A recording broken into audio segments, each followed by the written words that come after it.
मूर्ति सतगुरु मिलवै सर्वाधार।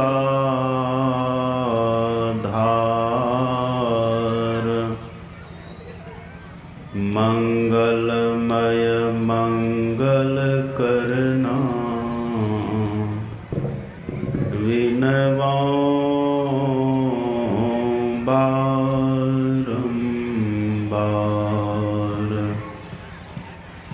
धन्य धन्य सतगुरु सुखदा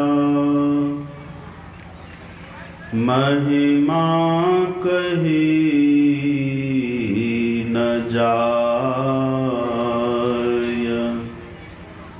जो कुछ कहूँ तुम्हारी कृपा माते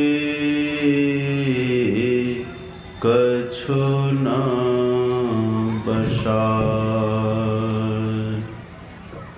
बोलिए प्रेम से श्री सद्गुरु महाराज की जय। श्री सद्गुरु महाराज की जय। श्री सद्गुरु महाराज की जय। अर्चनीय वंदनीय मुदमंगलमय साधु समाज के श्री चरणों में कोटिशः नमन। गोड्डा जिला संतमत सत्संग समिति और झारखंड प्रांतीय संतमत सत्संग समिति के सम्माननीय अध्यक्ष हमारे परम आदरणीय परम श्रद्धेय श्री भेदानंद बाबू, मंत्री हमारे परम आदरणीय श्री रामचरित्र बाबू, महर्षि में ही और हमारे उपाध्यक्ष श्री रमेश रामदास जी और महर्षि में ही गौशाला समिति के माननीय महामंत्री सम्माननीय श्री दीनानाथ झा जी,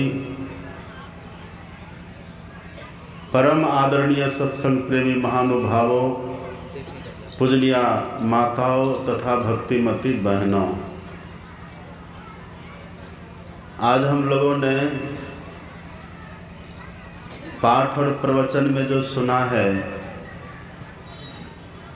यदि आप ध्यान से सुने होइएगा, गौर से शांत चित्त होकर के,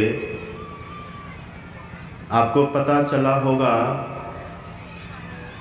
कि आज जो प्रवचन हुआ और पाठ हुआ वो हमारे ही सुख और दुख की बातें से संबंधित हुआ है। संत कबीर साहब कहते हैं, तनधर सुखिया कोई न देखा, और जो देखा सो दुखिया हो। उदय अस्त की बात कहतो हूँ, सबका किया निवेरा हो। नानक दुखिया सब संसार, ऐसा यहाँ कोई व्यक्ति नहीं जो दुखी न हो। हमारे सद्गुरु महाराज जी कहते हैं, जनी लिपटोरे प्यारे जग पर देसवा, सुख कछु यहवा नाही। यह पर देसवा काल को भेसवा, जोरे आवे दुख पाही। यहाँ जो भी आते हैं दुख होता है। आखिर इसका कारण क्या है?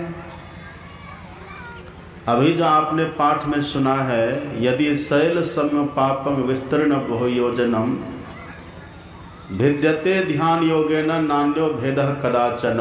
ऋषि कहते हैं, यदि पहाड़ के समान फैला हुआ पाप हो तो वह भी ध्यान योग से नष्ट हो जाता है। और हम दुखी होते हैं क्यों? इसका कारण क्या है? कबीर साहब कहते हैं, संत गुरु नानक कहते हैं, सदगुरु महाराज कहते हैं, सभी संत महापुरुष कहते हैं, हम दुखी हैं क्यों? आप पढ़िएगा रामचरितमानस में भगवान श्री राम का वचन है,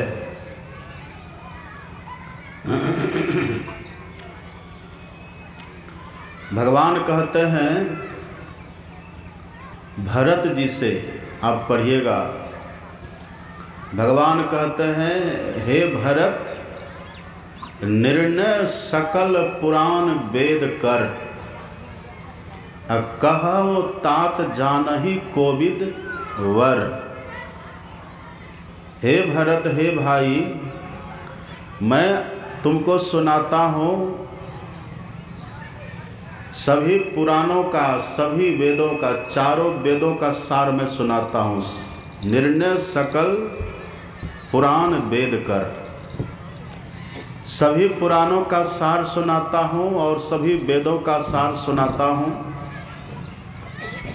और जो मैं सुनाने जा रहा हूँ, इन बातों को जो विद्वान हैं, पंडित हैं, कवि कोविद हैं, भगवान कहते वे सब पहले से जानते हैं। मैं सुनाता हूँ। क्या सुनाया भगवान ने? भगवान कहते हैं करहि मोह बस नर अघनाना, करहि मोह बस नर अघनाना, स्वार्थ रत परलोक नसाना। हे भाई, व्यक्ति स्वार्थ में पड़ के तरह तरह का अघ करता, अघ कहता है पाप को, मोह के वशीभूत होकर के, अज्ञानता के वशीभूत होकर के व्यक्ति तरह तरह का पाप करते हैं। इसका परिणाम क्या है? आप पढ़िएगा रामायण में ही, तुलसीदास जी लिखते हैं करहि पाप, पाप करते हैं, करहि पाप। करते कैसे? तो भगवान ने उत्तर दे दिया करहि मोह बस नर अघनाना, मोह के वशीभूत होकर के पाप करते हैं, तरह तरह के पाप कर्म हम करते रहते हैं। तो इसका फल क्या होगा? तुलसीदास जी लिखते हैं करहि पाप अब पावहि दुख, इसका फल दुख पाते हैं। अब केवल दुख ही नहीं, तुलसीदास जी ने 5 चीज़ें गिनाई हैं। करहि पाप, अब पावहि दुख, दुख पाते हैं। और क्या पाते हैं? भय, रोज और शोक वियोग। पापी व्यक्ति डरे डरे रहते हैं।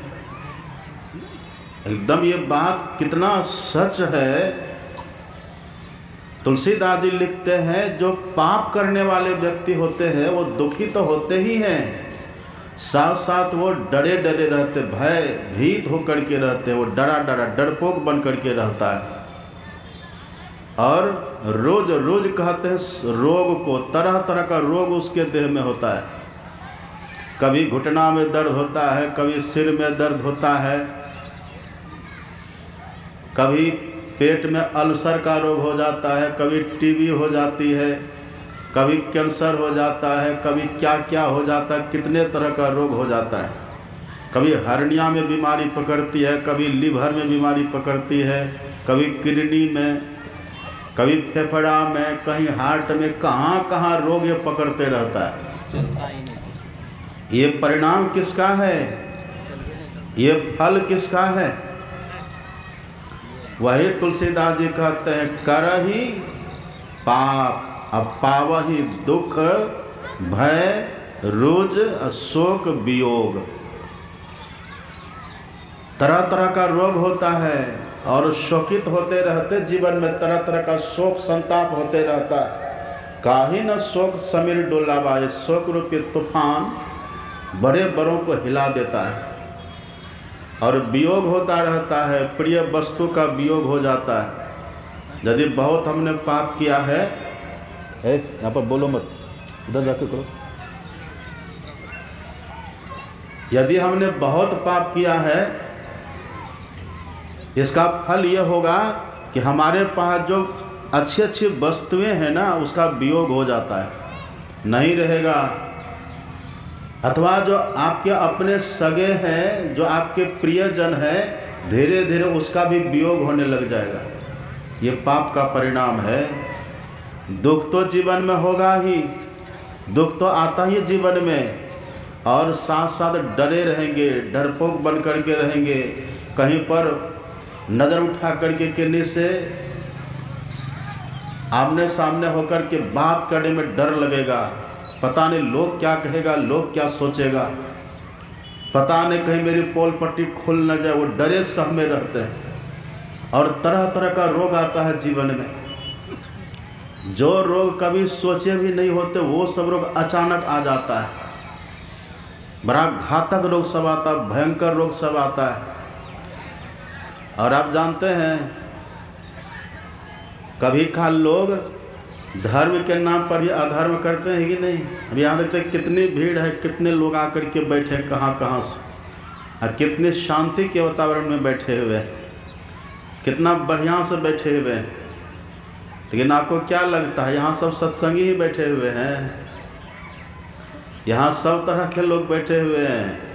हाँ, सत्संगी तो बहुत हाई है, लेकिन इसी बीच में और भी तरह तरह के लोग बैठे हुए हैं। लाभ तो सबको होगा, लाभ का स्तर होता है, किसी को कम किसी को ज़्यादा, हानि तो यहाँ नहीं होती। पर यहाँ ऐसे ऐसे भी लोग होते हैं जो सत्संग में आकर के भी अशुभ काम करते हैं। जानते हैं ना आप, यहाँ लोग आते हैं, घर से जब चलेंगे तो टूटा जूता चप्पल लेकर के चलेंगे, टूटा फूटा कटा चप्पल है तो फीता टूटा हुआ है, जूता है तो एड़ी घिसी हुई है, कहीं से कट गया, कहीं से पिट गया, घिस गया, और वो पहन करके चलते सत्संग में। और सत्संग में आकर के ये सब घटनाएं घटती रहती हैं, और जहाँ तहाँ खोल देते हैं। वो बैठे रहते सत्संग में, उनका एम रहता है, उनका लक्ष्य रहता है कि किधर बढ़िया जूता चप्पल है, वो उधर देखते रहते हैं। और जहाँ देखा बढ़िया जूता चप्पल है वो थोड़ी देर बैठेगा और फिर उठ करके चल देता है। अब पहले देख करके वो उस पर अपना लक्ष्य, अपना ध्यान केंद्रित कर देता है। वो खड़ा हो जाएगा, चलेगा और देखेगा आकाश की तरफ, ऊपर की तरफ, उसमें पैर घुसाएगा। यदि कोई नहीं देखा तो ले दे के 9 2 11 हो जाता है। कहते चलो सत्संग में गए तो प्रत्यक्ष फल मिला,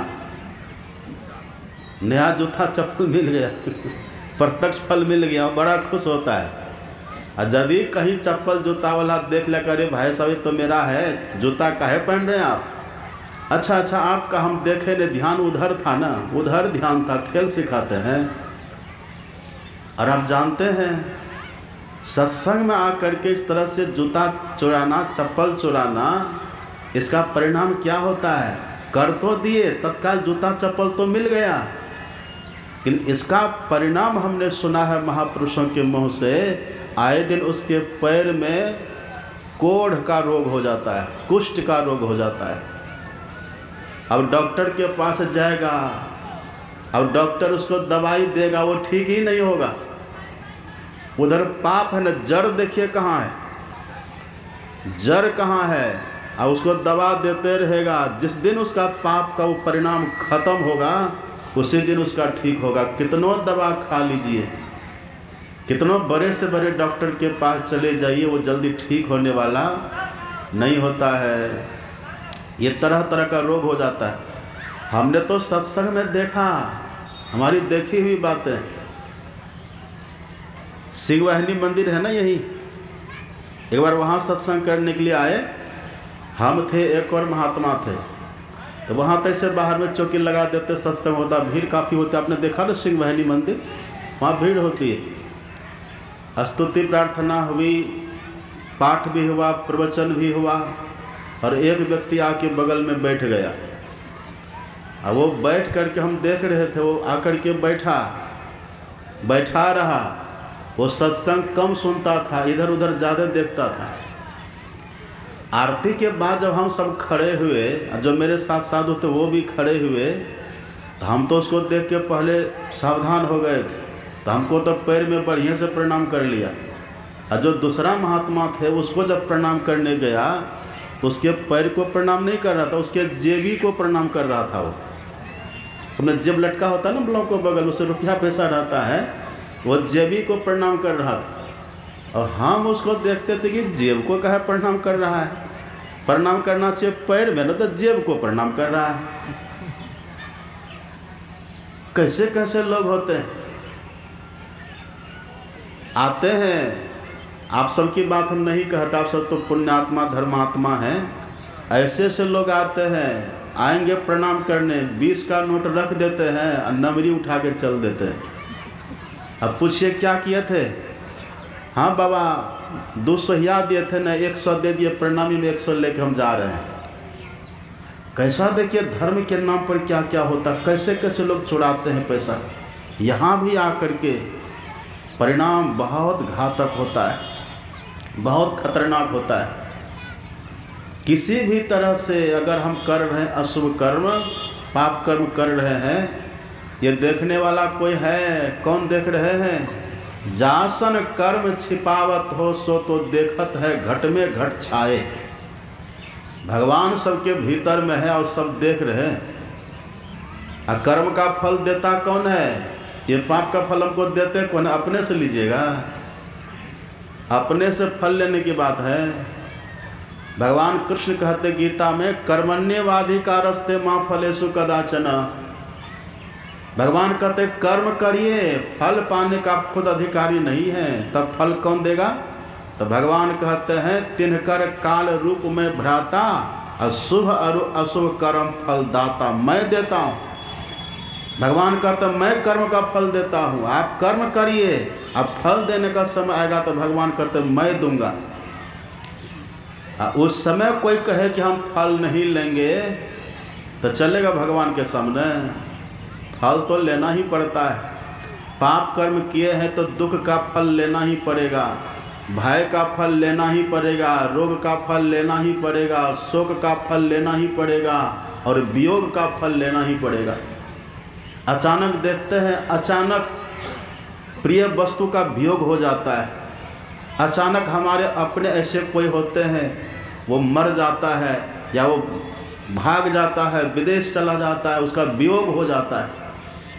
किसी भी तरह से जो दुख हमारे जीवन में आता है ना, उसका मूल कारण है हमारा अपना ही अशुभ कर्म, अपना ही पाप कर्म। इसका परिणाम, इसका है कारण। ये होता है, ये सबके साथ होता है। और आप जानते हैं कभी काल लोग क्या सोचते हैं? कभी काल लोग सोचते हैं कि चलो हम घर में रहते हैं, तरह तरह का पाप हो ही जाता है, तो ऐसा करते दान पुण्य कर देते, इससे पाप हमारा खत्म हो जाएगा। तो दान पुण्य करने से पाप खत्म होता है? यदि दान पुण्य करने से पाप खत्म होता, पांडव का नाम आप सुने हैं कि नहीं? पांचों भाई पांडव इतने बड़े धर्मात्मा थे। हमारे गुरु महाराज जी कहते थे, ये पांचों भाई पांडव तीर्थों में जाते थे और जहाँ नहीं जा सकते थे वहाँ भीम का बेटा था घटोत्कच, सुने कि नहीं नाम? वो घटोत्कच पांचों को पीठ पर बैठा करके और आकाश मार्ग से उड़ करके ले जाता था तीर्थों में, पुण्य करवाने के लिए, धर्म करवाने के लिए। कितने बड़े पुण्य आत्मा थे। और आपने ये भी सुना होगा, युधिष्ठिर जी महाराज का जो रथ चलता था ना, वो धरती से 1 बित्ता ऊपर चलता था। कहिए जरकिन लगता होगा उनको, देह जरा सा भी हिलती होगी उनकी, कितना सुखद, कितना आरामदेह। ऐसा क्यों होता था? युधिष्ठिर जी महाराज इतने धर्मात्मा थे, इतने सत्यवादी, वो कभी झूठ बोलते नहीं थे। वो धर्म के अवतार माने गए हैं, वो कभी झूठ नहीं बोलते थे, हमेशा सत्य बोलते थे। और उसी सत्य के बल से, उसी सत्य के प्रताप से उनका जो रथ था, वो रथ का पहिया धरती से 1 बित्ता ऊपर चलता था। अब आप कल्पना करिए कैसे सत्यवादी रहे होंगे, कितने बड़े सत्यनिष्ठ थे वो। लेकिन समय आता है, ऐसे धर्मात्मा भी, ये संसार कैसा है? ये संसार काजल की कोठरी है। काजल की कोठरी कभी देखे आप? काजल की कोठरी कहते किसको है? जहाँ काजल का फर्श बना हो, जहाँ काजल का छत बना हो, जहाँ काजल की खिड़की हो, जहाँ काजल का किवाड़ हो, जहाँ सब कुछ काजल का ही हो, जहाँ गेट भी काजल का लगा हो, द्वार भी काजल का हो, खिड़की भी काजल का हो, छत भी काजल का, फर्श भी काजल का, जहाँ सब कुछ काजल का ही बना हो, और ऐसे घर में कोई व्यक्ति जाए और सोचे हमको काजल की दाग नहीं लगे, संभव है क्या? बच जगह काजल के दाग से, कहीं न कहीं किसी न किसी तरह से उसको दाग लग ही जाता है, वो दाग से बच नहीं सकता। ऐसे संसार क्या है? जड़ चेतन गुण दोषमय विश्व किन्न करतार। ये संसार गुण और दोष से बना हुआ है, ये संसार पाप और पुण्य से बना हुआ है। यहाँ कोई व्यक्ति रहे और कहे कि हमसे कोई पाप नहीं होगा, ये संभव है? या हमसे कोई पाप नहीं हुआ है, संभव है? और आप जानते हैं, आप और हम काजल की कोठरी में ही रहते हैं। लोग हमको बुला करके ले जाते, बाबा चलिए मेरा घर देखिएगा कितना बढ़िया है। हम आपका घर देखेंगे? आपका घर कैसा हमको पहले से पता है। ये जो घर आप दिखा रहे हैं ना, ये तो आपके शरीर का घर है, इसमें तो आप अपने शरीर को रखते हैं। और सुन रहे थे ना, हमारे बाबा सुना रहे थे, स्वामी महेंद्र बाबा, जहाँ पक्का वहाँ धक्का, और जहाँ फुस वहाँ खुश, जहाँ टीन वहाँ रीन। कितना बढ़िया सुना रहे थे। आप पक्का बनाते हैं तो क्या वो पक्का अपना घर है आपका? उसी घर में आप रहते हैं। हम गौशाला बना देते, क्या गौशाला हमारा अपना घर हो गया? कुप्पा घाट अपना घर है? ये मल्हाराम आपका अपना घर है? नहीं नहीं, आप कहाँ रहते हैं? सच पूछिए, आप और हम काजल के घर में ही, काजल की कोठरी में ही रहते हैं। अब काजल की कोठरी में कोई रहे और सोचे कि दाग नहीं लगे, संभव है? काजल का रंग कैसा होता है? कभी देखें आप काजल का रंग? कभी काजल लगाए? काजल देह से का भया ताकन को ढबना है। काजल तो लगाते ही, और आजकल तो फैशन है काजल में काजल लगाना। बूढ़ी सब भी काजल लगा लेती है। बूढ़ी को पूछे, माता जी काजल काहे लगाए? कहा बाबा कोई नज़र न लगा दे। बूढ़ी को भी लोग नज़र लगाता है। ये काजल तो सब कोई जानते हैं। काजल का रंग होता है काला, काला है काजल का रंग। और आप आंख बंद कर दे, क्या दिखता है? काला दिखता है कि नहीं? वही है काजल की कोठरी।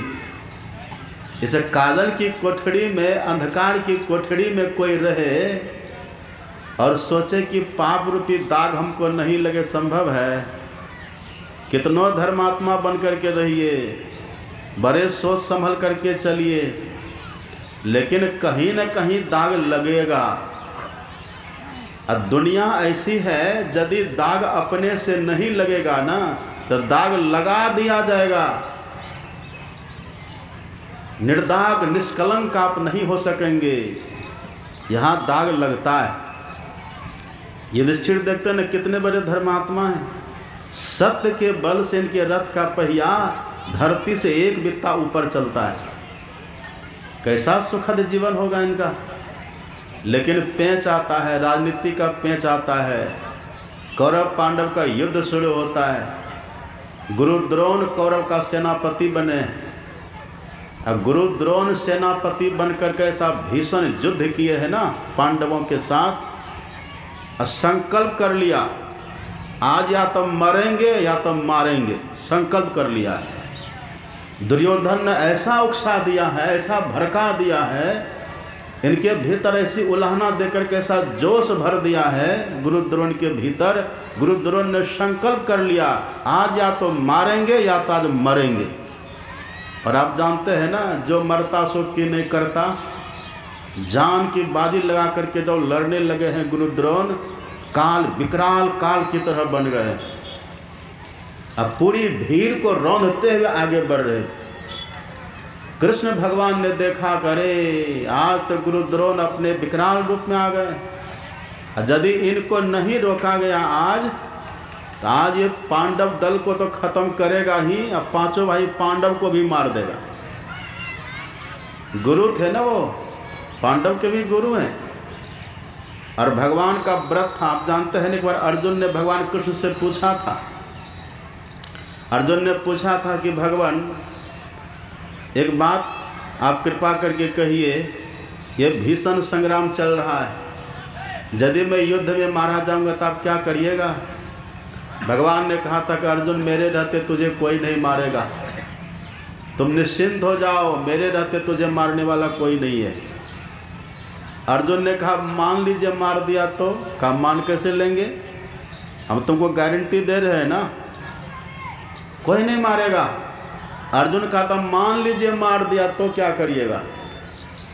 तब भगवान ने कहा था अर्जुन यदि मेरे रहते तुझे कोई मारेगा ना, मैं पूरी पृथ्वी को उलट पुलट करके अपने सुदर्शन चक्र से तहस नहस कर दूंगा।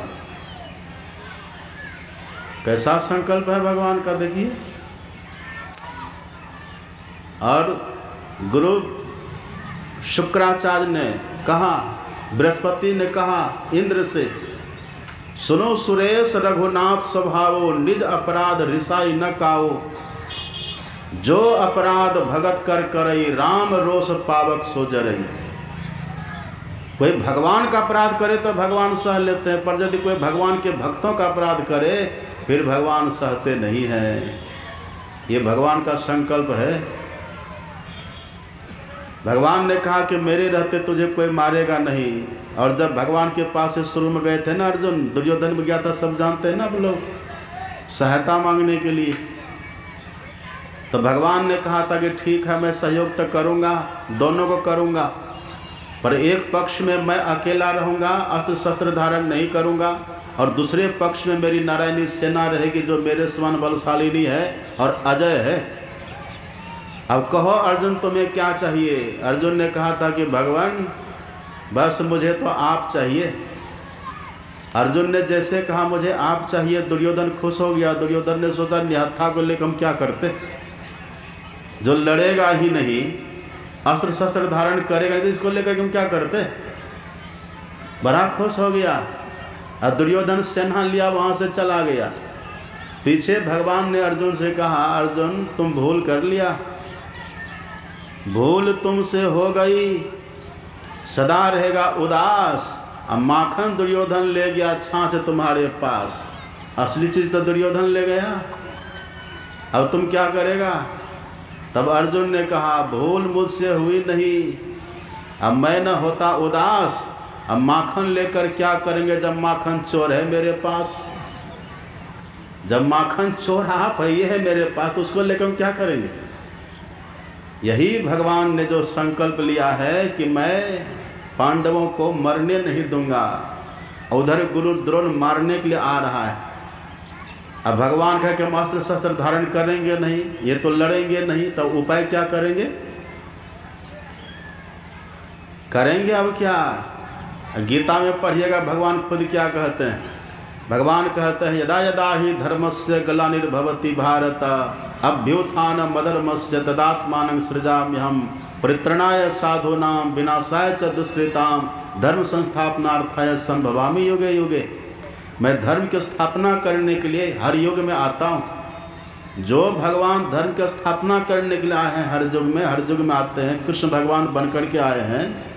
आज भगवान ही कह रहे हैं, जब देखा कि दुर्योधन बड़ा भीषण युद्ध कर रहे हैं, ये द्रोणाचार्य से, दुर्योधन के पक्ष से, और ये पांचों पांडव भी आज उसके सामने ठहर नहीं पाएंगे, तब भगवान ने सोचा, भगवान ने बुद्धि लगाई, आखिर इसको कैसे मात दिया जाए, इसको कैसे परास्त किया जाए, गुरु द्रोण का वध कैसे करवाया जाए, इसके सामने किसी का टिकना मुश्किल है।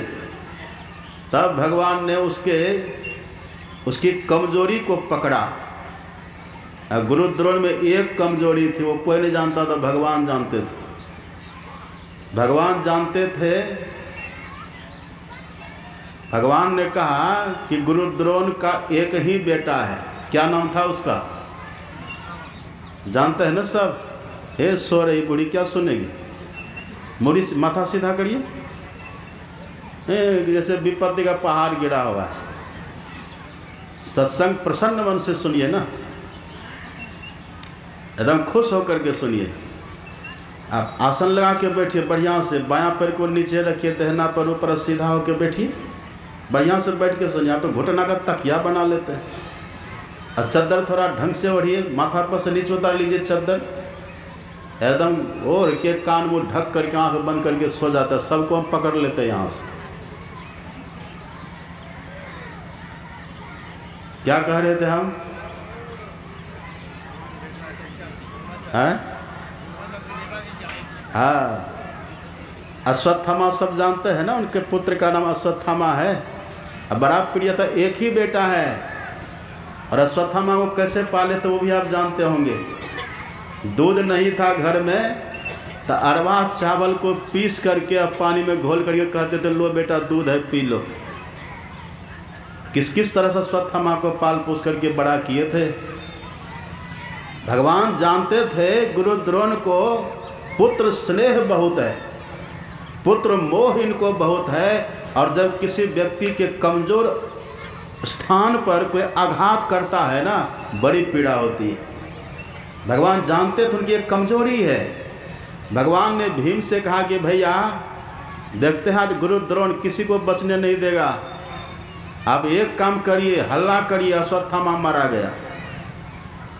अब जैसे भगवान ने कहा अश्वत्थामा मारा गया, तो भीम जोर से गला फाड़ फाड़ करके हल्ला किया, अश्वत्थामा मारा गया, अश्वत्थामा मारा गया।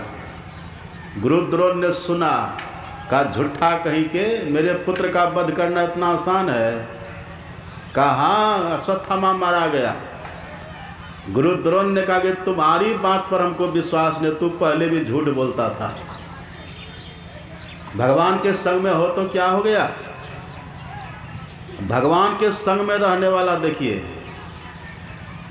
गुरु द्रोण ने कहा तुम पहले भी झूठ बोलता था, तुम्हारी बात पर मुझे विश्वास नहीं है। यदि यही बात युधिष्ठिर जी महाराज कह दे तब हमको विश्वास हो जाएगा।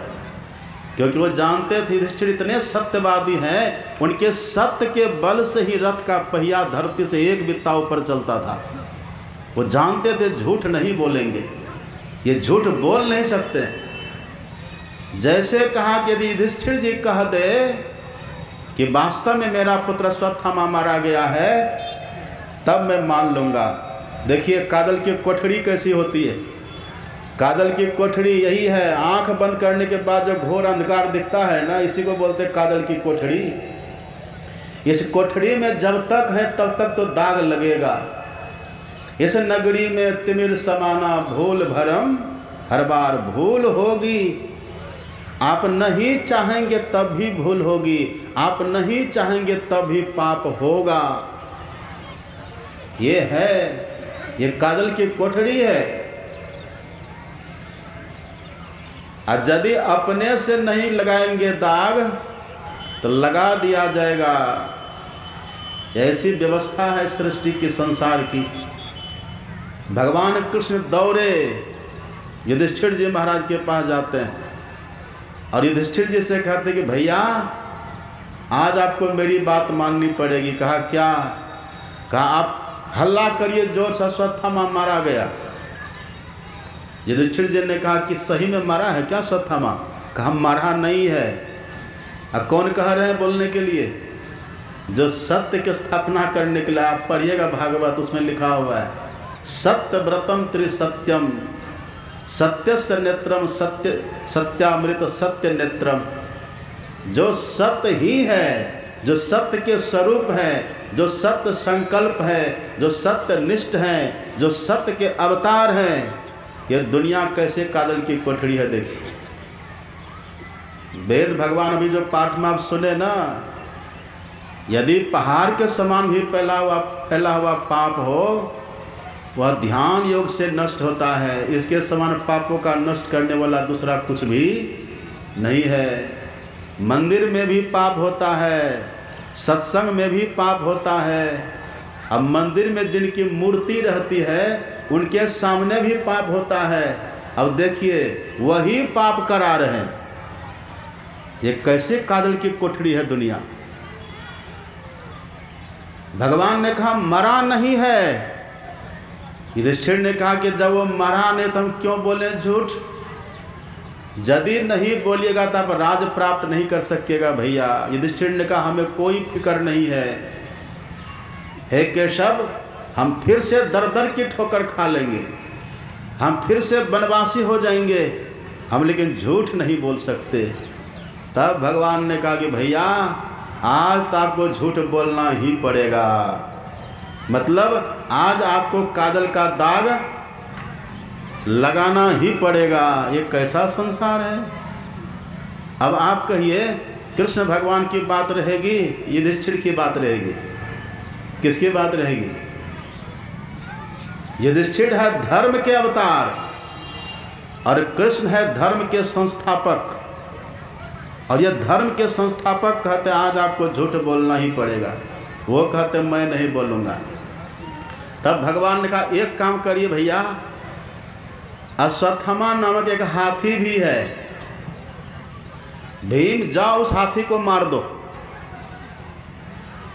युधिष्ठिर भगवान ने कहा कि आप हम अश्वत्थामा नामक हाथी को मरवा देते हैं। अब मरवा दिए भगवान अश्वत्थामा नामक हाथी को, और तब कहता अब कहिए अश्वत्थामा मारा गया। तब युधिष्ठिर जी ने कहा कि एक बात बताओ, हम कह देंगे अश्वत्थामा मारा गया, और यदि गुरु द्रोण ने पूछ दिया मेरा बेटा अश्वत्थामा मारा कि हाथी अश्वत्थामा मारा, तब मैं क्या कहूँगा? कितना सावधान है, देखिए कितना सजग है, कितना सतर्क है कि हमें पाप न लगे, कितना सावधान है। तब भगवान ने कहा कि भैया आपको तो आज बोलना ही पड़ेगा। युधिष्ठिर जी ने कहा कैसे बोलूं? कहूँगा तो वो पूछ करके जान लेंगे यथार्थ क्या है, तब क्या होगा? तब तो हमको कहना न पड़ेगा कि हाँ अश्वत्थामा हाथी मरा है, और यदि कह दूंगा कि अश्वत्थामा आपका पुत्र मरा तो फिर झूठा हो जाएगा, और कह दूंगा हाथी तो युद्ध करता रहेगा, फिर तुम्हारा ये प्रयास असफल हो जाएगा। तब भगवान ने कहा एक बात करिए भैया, आप यदि ऐसे नहीं बोलिएगा तो एक काम करिए। कहा क्या? आप ऐसे कहिए अश्वत्थामा नरो हतो वा कुंजरो, अश्वत्थामा मरा हाथी या मनुष्य। युधिष्ठिर ने कहा कि गुरु द्रोण नहीं समझेंगे, वो पूछ करके जान लेंगे ना। अच्छा भैया एक काम करिए, आप बोलिए अश्वत्थामा नरो हतो वा कुंजरो, हम शंख फूंक देंगे, अब भीम ढोल बजा देगा। आप जैसे कहेंगे ना अश्वत्थामा हतो नरो, नरो कहते हम ढोल भीम बजा देगा, हम शंख फूंक देंगे, कुंजरो गुरु द्रोण सुन ही नहीं पाएंगे। ऐसा करिए आप। इस बात पर आकर के युधिष्ठिर जी को राजी होना पड़ा काजल का दाग लगाने के लिए। देखिए कैसा संसार है। और फिर गुरु द्रोण के सामने जाते हैं युधिष्ठिर जी महाराज, और जोर से चिल्ला करके कहता अश्वत्थामा नरो हतो वा कुंजरो के पहले इतना जोर से भगवान ने शंख फूंका, अब भीम ने ढोल बजाया, गुरु द्रोण वा कुंजरो सुन ही नहीं पाए। गुरु द्रोण कहते क्या कहा? तो फिर ये बोले, फिर तीसरी बार कहते क्या कहा? फिर ये बोले। जब 3 बार वो पूछ लिए, ये कह दिया अश्वत्थामा नरो हतो वा कुंजरो, भगवान ने शंख फूंक दिया, भीम ने ढोल बजा दिया, उनको सुनने नहीं दिया है गुरु द्रोण को। गुरु द्रोण समझ गए कि अब मेरा पुत्र संसार में नहीं रहा। ऐसा उनको पुत्र मोह था, गुरु द्रोण को युद्ध करना छोड़ करके अस्त्र शस्त्र रख दिए, और रथ पर से नीचे उतर करके शोकित होकर के बैठ गए। और उधर से धृष्टद्युम्न आए और तलवार से गुरु द्रोण का गला काट दिए। हो गया ना पाप, दाग लग गया। और इसी पाप के फल से जो युधिष्ठिर जी महाराज का रथ का पहिया धरती से एक बित्ता ऊपर चलता था, सत्य के फल से वो रथ का चक्का धरती पर उतर गया तुरंत। और आपको पता है इसी पाप के चलते, अपने से बोले थे क्या? अपने से बोले थे? बुलवाया गया है किसी संसारी व्यक्ति से? नहीं, भगवान से बुलवाया गया है। इसी का फल ये हुआ, युधिष्ठिर जी महाराज की अंगूठा गल गई। अंगूठा, भगवान सामने थे, भगवान अंगूठा नहीं दे सके। कहा भैया कर्मण्येवाधिकारस्ते मां फलेषु कदाचन, कर्म का फल भोगना पड़ेगा। आप क्या सोचते हैं मंदिर में पूजा करिएगा तो हो जाएगा? मंदिर वाला वहाँ खड़ा है, अंगूठा गल गई है। और आप पढ़िए महाभारत को, उसी पाप के फल से 2 मुहूर्त तक उनको नरक जाना पड़ा है युधिष्ठिर जी महाराज को। एक मुहूर्त में कितना समय होता है? एक मुहूर्त में होता है 24 मिनट, तो 2 मुहूर्त में कितना होगा? 48 मिनट। कम होता है क्या? 48 मिनट कम होता है? जरा सा सुई चुभता है, डॉक्टर जब आपका ब्लड लेता है, रक्त लेता है जांच करने के समय, कैसा दर्द होता है? ऐसे तुरंत भिजता है, हटाता है, 1 सेकंड भी लगता है। अब चौंकते हैं कि नहीं? वहाँ तो 48 मिनट की बात है। न सुखम यत्र इति नरकम, जहाँ दुख ही दुख केवल है वो नरक है। वहाँ 48 मिनट तक रहना पड़ा है युधिष्ठिर जी महाराज को। ये कैसी बात है? भगवान के कहने पर एक झूठ बोले और उसका भी पूरा ढंग से पता चलने नहीं दिए। आधे झूठ ने कहिएगा अश्वत्थामा हतो नरो वा कुंजरो, लेकिन देखिए उसका फल कैसे भोगना पड़ा है। वो फल, वो पाप का फल उनका कटा है युधिष्ठिर जी महाराज का, नरक जाना पड़ा है कि नहीं? अब सुनिएगा ध्यान से। रत्नाकर का नाम सुने हैं? रत्नाकर, ये तो एक ब्राह्मण का वध हुआ है महाभारत में, वो भी भगवान के कहने पर। युधिष्ठिर जी ने खुद से किया भी नहीं था, लेकिन अब रत्नाकर की जीवनी पढ़िए। रत्नाकर ने इतने ब्राह्मणों का वध किया था, ब्राह्मणों के जनेऊ से 7 गाड़ी लद गई थी, बैलगाड़ी। सुन रहे कि नहीं? पंडाल में है सब? पंडाल में है कि भाग गए? कभी काल तन रहता है पंडाल में, मन उड़ जाता है। नित प्रति दर्शन साधु के और साधुन के संग, तुलसी काहे वियोग ते ना लगा हरि रंग। क्यों रंग नहीं चढ़ता है?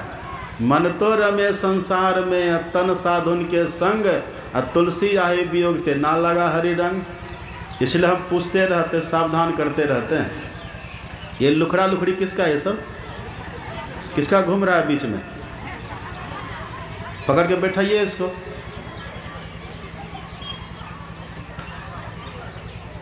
कोई खड़ा मत होइए बीच में। क्या कह रहे थे हम?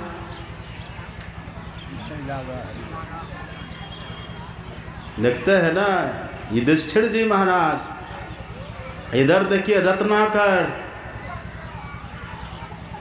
शूद्र की बात छोड़ दीजिए, वैश्य की बात छोड़ दीजिए, क्षत्रिय की बात छोड़ दीजिए, कितने का वध किया होगा? इतने ब्राह्मणों का वध किया है, इतने ब्राह्मणों का वध किया है। 7 बैलगाड़ी जनेऊ से लद गई है। कितनी संख्या हुई होगी? लेकिन आपने कभी सुना कि वो नरक गए? कभी सुने हैं? कभी नरक गए हैं रत्नाकर? कहीं लिखा हुआ है? नहीं लिखा। ये लिखा हुआ है कि वही रत्नाकर नारद जी का शिष्य बन करके महर्षि वाल्मीकि बने हैं। जानते नहीं बात? उसी महर्षि वाल्मीकि की कुटिया में जब राम भगवान गए हैं, तो राम भगवान ने पूछा था हाथ जोड़ करके, इतने बड़े खूंखार, इतने बड़े ये दस्यु, इतने बड़े ये हत्या करने वाले, ब्राह्मण वध करने वाले, और उसके सामने भगवान गए हैं हाथ जोड़ करके खड़े। अब तब पूछ रहे हैं हे महर्षि कहिए, आप तो वन में रहते, जंगल में रहते हैं, आपको यहाँ का पता होगा। मुझे 14 साल तक वन में रहना है, आप कृपा करके बताइए ऐसा कौन सा स्थान है जहाँ हम निर्विघ्न रह सकें। तो महर्षि वाल्मीकि ने क्या कहा था? महर्षि वाल्मीकि ने कहा कि ठीक है, मैं बता दूंगा, आप पहले ये बताइए कि आप हैं कहाँ नहीं। आप सब पहले बताइए आप कहाँ नहीं हैं, पहले वो स्थान हमको आप बता दीजिए, तब हम आपको बताएंगे। इसको कहते हैं काउंटर प्रश्न, प्रश्न का उत्तर प्रश्न से। अब बताइए कहाँ नहीं है। तब भगवान ने कहा, अरे ये तो मेरा पोल पट्टी खोल देगा। कहा हमको आप खेल सिखाते हैं, जोगी सामने धुरखेल होता है। मेरे पास वो दृष्टि है, मेरे पास वो आँख है, हम आपके भूत वर्तमान भविष्य सबको जानते हैं, और आप कौन है हम वो भी जानते हैं। हम दशरथ जी नहीं है कि आपके बन जाने से रो रो करके मर जाएंगे। मेरी दृष्टि में आप कभी मरते ही नहीं है। पूछे हूँ मोही कि रहूँ कहाँ, अब मैं पूछा तो सकु चाहूँ, जह न हो तह देहू कही तुम ही दिखाओ उठाऊँ। आप कहाँ नहीं हैं, आप सब जगह हैं। देखिए इनकी कैसी दृष्टि हो गई है। अब जो सब जगह भगवान को ही देखेगा, उनके लिए कहीं कोई पाप रहा, पाप होगा उसको, उनके लिए कादल की कोठरी रही, सब ध्वस्त। और महर्षि वाल्मीकि ने कहा था, राम स्वरूप तुम्हार, कैसी दृष्टि देखिए, इनको आत्मदृष्टि मिल चुकी है। राम स्वरूप तुम्हार, वचन अगोचर बुद्धि पर, अविगत अकथ अपार, नेत नेत नित निगम कहा। हे राम आप तो ये हो, मैं आपको जानता हूँ। और आप जानते हैं भगवान को कौन कौन प्राप्त करते हैं, भगवान को कौन जानते हैं? आप पढ़िएगा, मैंने कल भी कहा था, भगवान को वही जान सकते हैं जो बिल्कुल पवित्र हो गए, जो बिल्कुल शुद्ध हो गए हैं, पवित्र हो गए। सोचे भारे साचु समावे बिरले सुचाचारी, जो बिल्कुल पवित्र हो गए। खुद भगवान कहते हैं, निर्मल मन जन सो मोहि पावा, मोहि कपट छल छिद्र न भावा। भगवान खुद कहते हैं, जिसका मन निर्मल हो गया है, जिसका मन शुद्ध हो गया, जिसका मन पवित्र हो गया है, वही मुझे पा सकता है। इन है मल हरा, मल खत्म हो जाए, पाप खत्म हो जाए, दोष खत्म हो जाए, दुर्गुण खत्म हो जाए, बिल्कुल पवित्र हो जाए, स्वच्छ हो जाए, निर्मल हो जाए, ऐसे को भगवान का दर्शन होता है। निर्मल मन जन सो मोहि पावा, मोहि कपट छल छिद्र न भावा। तब वो दर्शन कर पाते हैं। इतने बड़े हत्यारा, इतना बड़ा हिंसक प्रवृत्ति का, इतने ब्राह्मणों का वध करने वाला कैसे पाप से मुक्त हो गया? ये कैसे संत बन गया? ये कैसे पवित्र हो गया? कैसे इसने भगवान का दर्शन कर लिया? इनके पास तो भगवान थे भी नहीं, इनको तो भगवान ने उपदेश भी नहीं किया है, आखिर कैसे पवित्र हो गया? एक पांडव है, युधिष्ठिर है, जिनके संग में भगवान है, भगवान ने ज्ञान दिया है, अब वो नरक जा रहे, कहाँ चूक हो गई उनसे? उनसे कहाँ चूक हो गई है वो तो कभी देखिए। और रत्नाकर ने ऐसा क्या किया है, ये सभी पापों से मुक्त हो करके ये संत बन गए, महर्षि बन गए। आखिर क्या हुआ और उनके साथ क्या हुआ?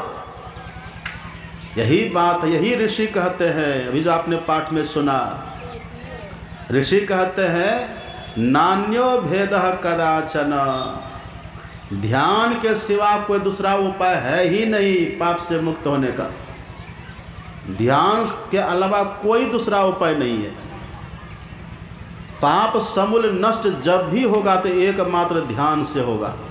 आप कहिएगा कि बाबा गंगा नहाने से पाप खत्म नहीं होगा, होता है, लेकिन समूल नष्ट नहीं होता। गंगा नहाने से पाप खत्म होता है, पर पाप करने की वृत्ति खत्म नहीं होती, फिर से पाप कर लेते हैं, हो जाता है। मंदिर जाने से पाप खत्म होता है, मानते हैं, हम इसका विरोध खंडन नहीं करते। साधु महापुरुष के दर्शन से भी पाप खत्म होता है। सुन रहे थे ना, सरदा तप ऋषि सस्य अपहरई, और संत दर्श जीवी पातक टरई। जब तक साधु संत के पास हैं, पाप से बच करके रहेंगे, लेकिन पाप खत्म करने की, पाप की वृत्ति हमारी खत्म नहीं होती है, पाप की वृत्ति रह जाती है। इसलिए जैसे यहाँ से हटते फिर वही पाप करते हैं। गंगा स्नान कर लिए और फिर पाप में लग जाते हैं। इसको कहते हैं गज स्नान। गज स्नान किसको कहते हैं? कभी आपने देखा गज स्नान? और गज किसको कहते हैं? हाथी को। अब हाथी को कितना भी बढ़िया से नहला धुला दीजिए, कितना भी बढ़िया से, उसको तालाब के किनारे ले जाइए, नदी किनारे ले जाइए, उसको खूब बढ़िया से नहाइए, शैम्पू लगा करके, साबुन लगा करके, रगड़ रगड़ करके अब हाथी को नहला दीजिए। लेकिन हाथी जैसे नदी से बाहर आएगा, वो जैसे तालाब से बाहर आएगा, तुरंत फिर से सूर्य में धुल लेगा और अपने पीठ पर ले लेता है। यही है इसे वो कहते हैं गज स्नान। इससे नहीं होता, इससे पाप हमारा जड़ से खत्म नहीं होता। पांडव पांचों भाई गंगा स्नान बहुत किए, तीर्थों में बहुत गए, मंदिर में पूजा बहुत किए, अब मंदिर में रहने वाले भगवान की भी पूजा बहुत किए, भगवान की सेवा भी बहुत किए, भगवान को भोजन भी बहुत बार कराए। लेकिन यहाँ जो ऋषि कहते नान्यो भेद कदाचन, वही ध्यान जो नहीं किए हैं उसी का फल है। पांचों भाई पांडव को जाना पड़ा है नरक। और आप जानते हैं ना अर्जुन कौन था भगवान का? जानते हैं अर्जुन कौन थे भगवान के? अर्जुन भगवान का बहनोई है। बहनोई, एक ही बहन थी भगवान को। क्या नाम था? क्या नाम है भगवान की बहन का? सुभद्रा। सुभद्रा का विवाह किससे हुआ है? अर्जुन से। अब किसने कराया है? भगवान ने कराया है। बहनोई लगता है। और आप पढ़िए भागवत को, भगवान का सगा खास फुफेरा भाई है अर्जुन, खास फुफेरा भाई। ममेरा फुफेरा भाई होता है ना, अर्जुन का ममेरा भाई है भगवान, खास अपना निजी, ये ममेरा फुफेरा भाई है। और फिर भगवान के भक्त भी है। कितना कितना नाता रिश्ता है भगवान से, देखिए। भाई है, बहनोई है, भक्त है। और संकल्प भी लिया था भगवान के, मेरे रहते तुझे कोई नहीं मार सकता है। इतना सब कुछ होने के बाद भी उनको भगवान नरक से नहीं बचा सके। इसी को बोलते हैं कटु सत्य, बोलते हैं कि नहीं? अब भगवान क्यों नहीं बचा सके? आपको आश्चर्य होगा, भगवान ने उसको नरक से बचाने का उपाय बताया भी है। वो उपाय अर्जुन ने नहीं किया। क्या बताए थे भगवान? आप पढ़िए गीता का 6वां अध्याय। जो यहाँ पर ऋषि कहते हैं ना नान्यो भेद कदाचन, ध्यान से पाप नष्ट होता है, इसके सिवा दूसरा कोई उपाय है ही नहीं। भगवान ने ये उपदेश किया है अर्जुन को। आप पढ़िएगा महाभारत, भागवत पढ़िए, गीता पढ़िए। आप गीता में भगवान कहते हैं अर्जुन से कि अर्जुन शुचौ देशे प्रतिष्ठाप्य स्थिर मासन मात्मनः नात्युच्छ्रितं नाति नीचं चैलाजिन कुशोत्तरम समं काय सर्वग्रीवम धार्यन् न चलम स्थिरः संप्रक्ष नासिकाग्रम स्वं दिशश्चान अवलोकयन्।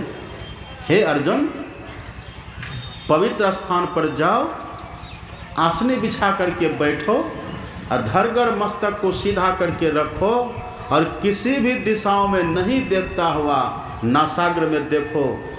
वहाँ पर नासाग्र में जाओ, नासाग्र में दृष्टि को स्थिर करो, वहाँ पर लगाओ। क्यों? कल मैंने सुनाया था, आपको याद होगा, सबसे बड़ा तीर्थ कहाँ है? भूल गए सब बात? सुषुम्नैव परम तीर्थम,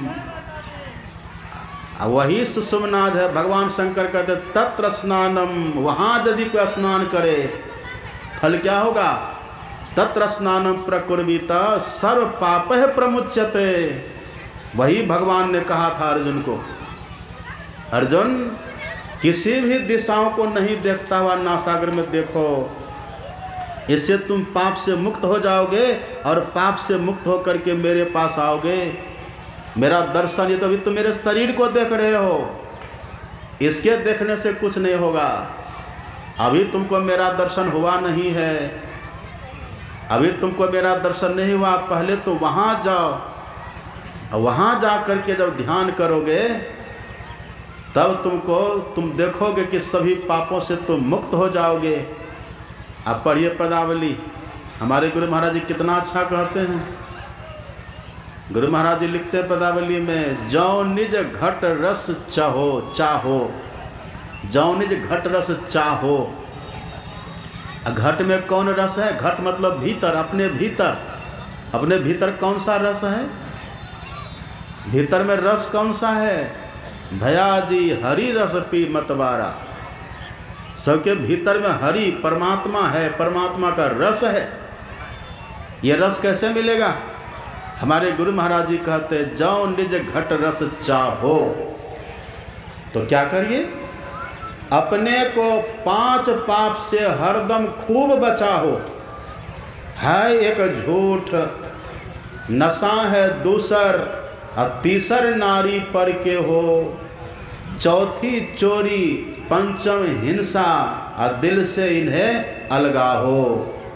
अब मैं ही जो इनसे सहज ही बचन चाहो, गुरुपद टहल कमाहो। यही है भीतर का रस, तब मिलेगा। भगवान ने कहा कि यदि तू मेरा दर्शन चाहता है, पापों से मुक्त होना चाहता है, नरक से बचना चाहता है, शाश्वत जीवन चाहता है, जीवन से रोग को खत्म करना चाहता है, भय को मिटाना चाहता है, शोक संताप से बचना चाहता है, प्रियजनों के वियोग से मुक्त होना चाहता है अर्जुन, तो तू वहाँ ध्यान कर, वहाँ ध्यान करो, वहाँ अपनी दृष्टि को लगाओ। कौन बोल रहे हैं ये बात? जान रहे हैं कौन बोल रहे हैं? भगवान बोल रहे हैं। किनको बोल रहे हैं? अर्जुन को बोल रहे हैं। आपको पता है अर्जुन ने भगवान की बात नहीं मानी, परिणाम क्या होता है? अर्जुन ने बात भगवान की क्यों नहीं मानी? अर्जुन ने कहा कि भगवान चंचलम ही मनः कृष्ण परमार्थी बलवत दृढ़म तस्याहम निग्रहम मन्ये वायुरिव सुदुष्करम। हे श्री कृष्ण, इस मन को स्थिर करके अन्नासागर में लगाना बड़ा कठिन है, क्योंकि मन बड़ा चंचल है। आओ वीरो मर्द बनो, अब जेल तुम्हें तजना होगा। अब मन निग्रह के समर क्षेत्र में सन्मुख स्थिर डटना होगा। ये मन बड़ा वीर है, बड़ा बहादुर है। ये मन के सामने अर्जुन हार गया। आप सोचिएगा कि जब अर्जुन हार गया,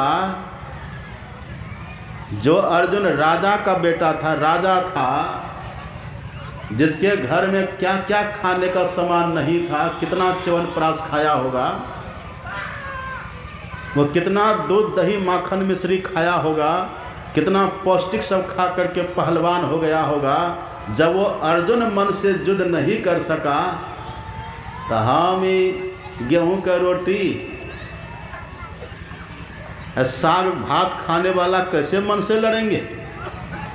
आप एक बात बताइए, अर्जुन तो वो सब खा करके पहलवान होकर के लड़ा मन से, और सबरी माता क्या सब खाती थी? उसको तो साग भात भी नसीब नहीं था, लेकिन सबरी माता ने मन को पटक दिया है। वही तो छठी भक्ति भगवान ने कहा था, हे सबरी माता, आप भक्ति में पूर्ण हो चुकी हो, आप भक्ति करके मन को मार चुकी हो। वो माता सबरी क्या खाती थी बेचारी जंगल में? कान को मिलता था दूध भात, कान को मिलता था च्यवनप्राश, कौन देता उनको? कहिए, नायम आत्मा बल हिने न लभ्यो। ये कौन सा बल चाहिए? देह का बल की जरूरत है? नहीं नहीं नहीं, संकल्प बल चाहिए। इसके लिए उत्साह चाहिए, श्रद्धा का बल चाहिए, निष्ठा का बल चाहिए।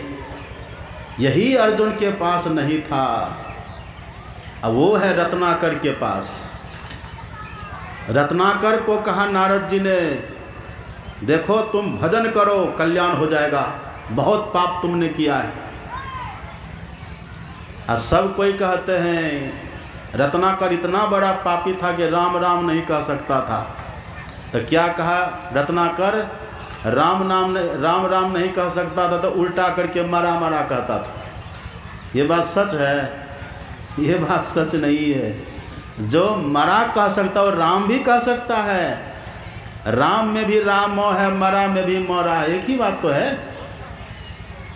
उल्टा नाम जपत जग जाना, वाल्मीकि भय ब्रह्म समाना, जान आदि कभी नाम प्रतापो, भयो शुद्ध करी उल्टा जापो। ये शुद्ध हो गए, अर्जुन शुद्ध नहीं हो सका, युधिष्ठिर जी शुद्ध नहीं हो सके, रत्नाकर शुद्ध हो गए। अच्छा, रत्नाकर क्यों शुद्ध हो गए? अब बहुत ध्यान से सुनिएगा कृपा करके। रत्नाकर शुद्ध क्यों हो गया और पांडव शुद्ध क्यों नहीं हो सके? क्योंकि रत्नाकर ने संत की शरणागति ली है और पांडव ने भगवान की शरणागति ली है। पांडवों ने भगवान की बात नहीं मानी है, रत्नाकर ने संत की बात मान ली है। पांडव ने भगवान की बात मान करके, ध्यान को कठिन जान करके, मन को बलवान जान करके ध्यान नहीं किया, लेकिन रत्नाकर ने क्या किया? आप पढ़िएगा संत कबीर साहब की वाणी। अच्छा, एक बात आप बताइए, संत और भगवंत में अंतर होता है क्या? अंतर होता है? अंतर होता है कि नहीं?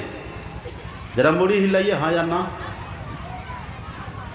संत और भगवंत में अंतर होता है कि नहीं? होता है। क्या अंतर होता है?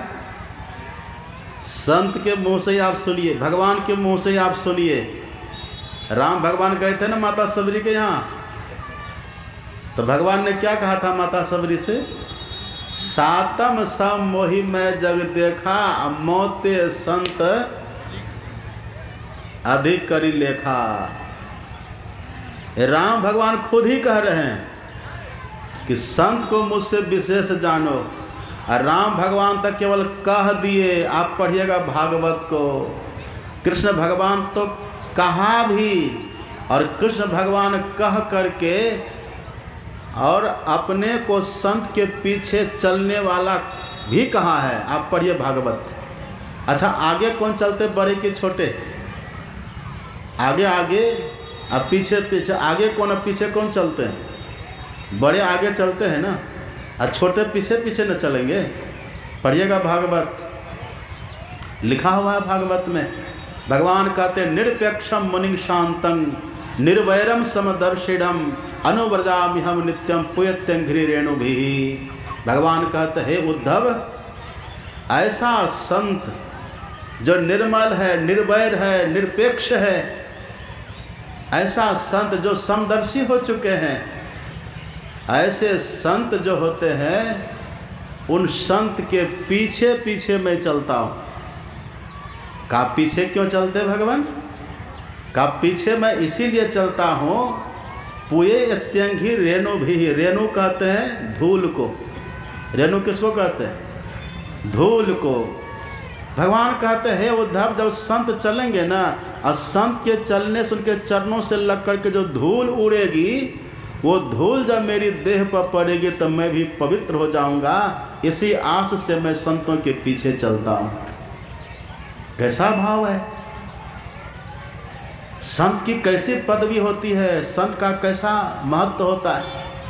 सबसे बड़े हैं संत दूसरा नाम है, तीजे 10 अवतार तिन्हें प्रणाम है। ब्रह्मा विष्णु में सकल संसार है, अरे हारे पलटू सबके ऊपर संत मुकुट सरदार है।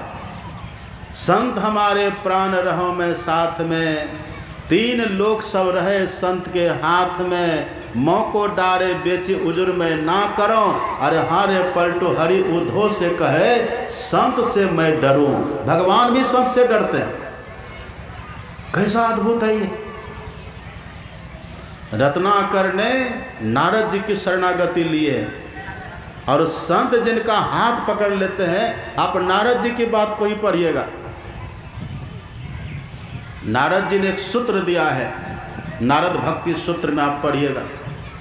नारद जी ने 84 भक्ति सूत्र दिया है, 84 प्रकार का सूत्र दिया है भक्ति से संबंधित। उसी का नाम है नारद भक्ति सूत्र, पतली सी पुस्तक है। उस पुस्तक में नारद जी का कहा हुआ लिखा हुआ है। नारद जी कहते हैं दुर्लभो गम्यो मोघश्च, संत का दर्शन दुर्लभ होता है। और यदि संत हमें मिल भी जाए, संत हमें दिख भी जाए, तो संत की पहचान कठिन होती है। सब संत को नहीं पहचान सकते। और यदि संत ही कृपा कर दे तब कोई संत को पहचान सकते हैं। अभी तो हम सोच रहे थे कि अब हम ये कहेंगे कि किस तरह से उस तीर्थ में, परम तीर्थ में नहाने से, स्नान करने से पवित्र होते। हम वही कहने वाले थे, लेकिन जब घड़ी देखे तो 11:15 हो गया। अब कहिए हम क्या करें। अब मीटिंग होने वाली है, अब ज़्यादा बोलेंगे हम। अब मीटिंग होने वाली है, अब दीक्षा का भी कार्यक्रम आज है, और फिर अपराह्न काल का सत्संग भी है। कहिए अब क्या करें। इसके बाद एक सत्संग होने वाला है, रति, कौन गाँव है? रति जी। ये बगल में कुर्मी चक है ना, कुर्मी चक के बगल में रति गांव है। रति गांव में 18 और 19, यही ना, 18-19 मार्च को वहाँ होने वाला 2 दिन का, वहाँ सब आइएगा। हाँ, 18-19 मार्च को रति गांव में, वहाँ बढ़िया से खोल करके आपको सुनेंगे। आइएगा ना पक्का? हाथ उठाइए तो, ज़रूर आइएगा। अब अभी ज़्यादा बोलना ठीक नहीं है, चूँकि अब ये समय है ना, समय का बड़ा महत्व है। अभी मीटिंग होना है, जो प्रांत अधिवेशन होना है ना गौशाला के प्रांगण में 30-31 मार्च को, जो मैंने कल आपको सुनाया था। अभी उसकी मीटिंग होगी, और फिर दीक्षा का कार्यक्रम होगा, फिर सब भोजन भी करेंगे। तो शाम में तो ज़्यादा भीड़ भाड़ रहती है, और लोग घर जाने के भी रहते हैं जल्दी में। फिर भी हम सुनाने का प्रयास करेंगे। आप सब जम जुट करके आइएगा।